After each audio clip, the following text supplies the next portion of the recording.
Peace. Welcome to the Sorry to Bother You College Football Show. Wherever or however you're listening, we are so grateful to have you here with us. As you guys know, I'm your host, Cashapp, and we're going to be talking about some of the biggest matches of the week this upcoming weekend, guys, in college football. And we're also going to be reacting to the newest rankings put out from the College Football Playoff Committee last night. And we're also going to be releasing the newest iteration of the Heisman watch list. And I'm just giving you guys a heads up. We have dwindled the list from 5 to 3 for our watch list. And who I have at number 1 may be surprising for some of you guys. So we're not going to waste any time, guys. We're going to go ahead and get right into it. But before we get started, be sure to hit the like button, hit the subscribe button as well, so you guys can stay up to date on all related content that we post daily. And if you'd like to gain exclusive content from the Sorry to Bother You Show, you can do so by going to patreon.com, clicking on the search bar, and typing in Sorry to Bother You Show. That way you can get access to all of our exclusive content that we post daily. And with that being said, guys, let's go get right into it. Listen, guys, big matchup this week in the Big Ten involving number 2 Ohio State and number 5 Indiana.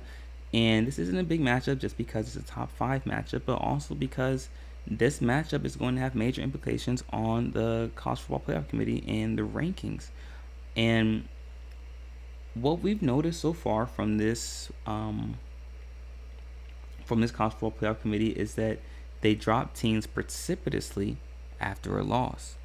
And what this College Football Playoff Committee values is different from previous iterations of the College Football Playoff Committee. And I say that because this iteration of the CFP committee values, or they put a little bit of emphasis on not just who you lose to, but how you lose and when you lose.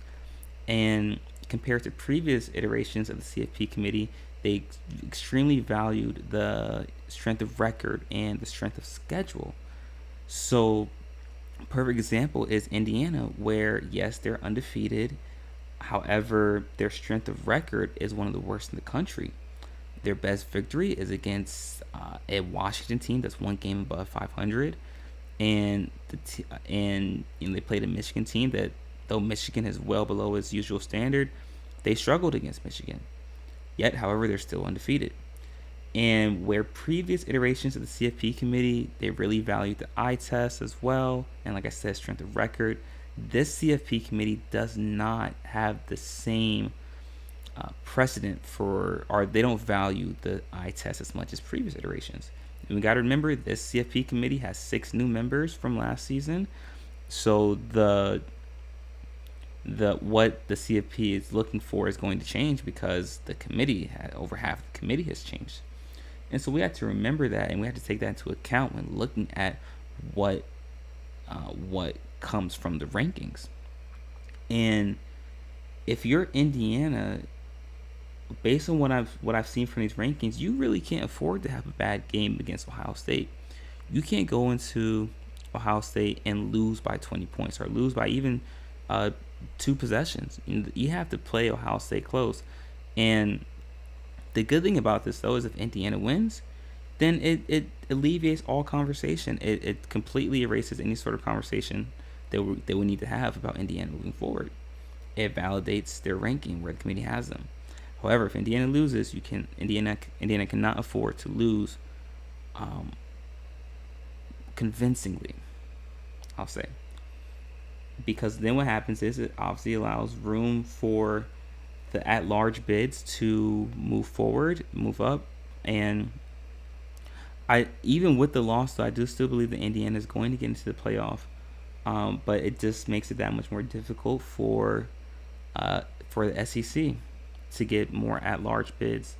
And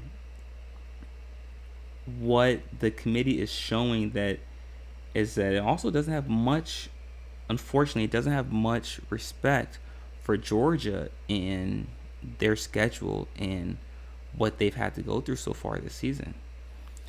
And if you look at Georgia's schedule, I mean, how many teams from the top 10 are on that schedule? I mean, listen, they have Texas. They beat Texas. They lost a close game on the road to Alabama. They beat Tennessee on the road. That's 3. They lost to Ole Miss. So Georgia has played a plethora of those teams from the top 12, and coincidentally, Georgia has the strongest strength of record in all of college football, and that has to account for something. And just once again, just looking at the eye test, I don't know anyone that can legitimately say that on a neutral field that they would take Indiana over Georgia. And we get caught up in the rankings and strength of record, strength of schedule, and all of these metrics to determine who should be ranked where. But we have to remember the reason that we moved away from the BCS system, and the reason that we moved away from that sort of metric, is so we could get the legitimate 4 best teams. But now the 12 best teams in college football. And sometimes we just have to call a spade and look at things for what they are. Who's the best team? Who is the better team? And when I look at Indiana, I don't look at them and I don't think to myself, okay, they're legitimately one of the 12 best teams. I don't see it. But are they going to make the playoffs? Absolutely, they're going to make the playoffs. No question about it. But when I look at Georgia to me is one of the best teams in college football. They've had the toughest schedule, and a lot of people don't like that sort of argument, because then they say it completely alleviates the reason or eliminates the reason for even playing the games. Well, no, you play the game so we can determine who looks the best, who is the best. And a few examples I like to use is that, listen, Washington went undefeated in 2016 and they made the college football playoff. Michigan State went undefeated, made the college football playoff. And Cincinnati, most recently in 2021, went undefeated, made the college football playoff. And all 3 of those teams, when they went up against legitimate opponent, coincidentally, all of them went up against Alabama, and they lost convincingly by 3 scores, 3 possessions. And those were all instances of where we saw their record and said, okay, they're undefeated. Okay, let's just get them in. Because they're undefeated, we'll just put them in the college football playoff. And we have to be very careful with putting too much emphasis on just being undefeated. Because what's going to happen is teams are just going to schedule weak opponents for the entirety of the season, outside of conference play. So we have to take the eye test has to account for something. That's why you have coaches on the committee, because that nuance and that technical detail for what to look for on the field and in film makes a huge difference when determining who the best teams are. And in my perspective, that's the biggest factor. You want to get the best teams in the playoff, then you do that. Forget the records, forget the numbers. Who are the best teams? And most of the time, we can determine that through film. And that's just my perspective on it. But getting back to this Indiana-Ohio State matchup, I don't think it's going to be particularly close. I do think Ohio State is going to win convincingly because, like I said, I don't think Indiana is as good as we think they are. Are they one of the best teams in the Big Ten?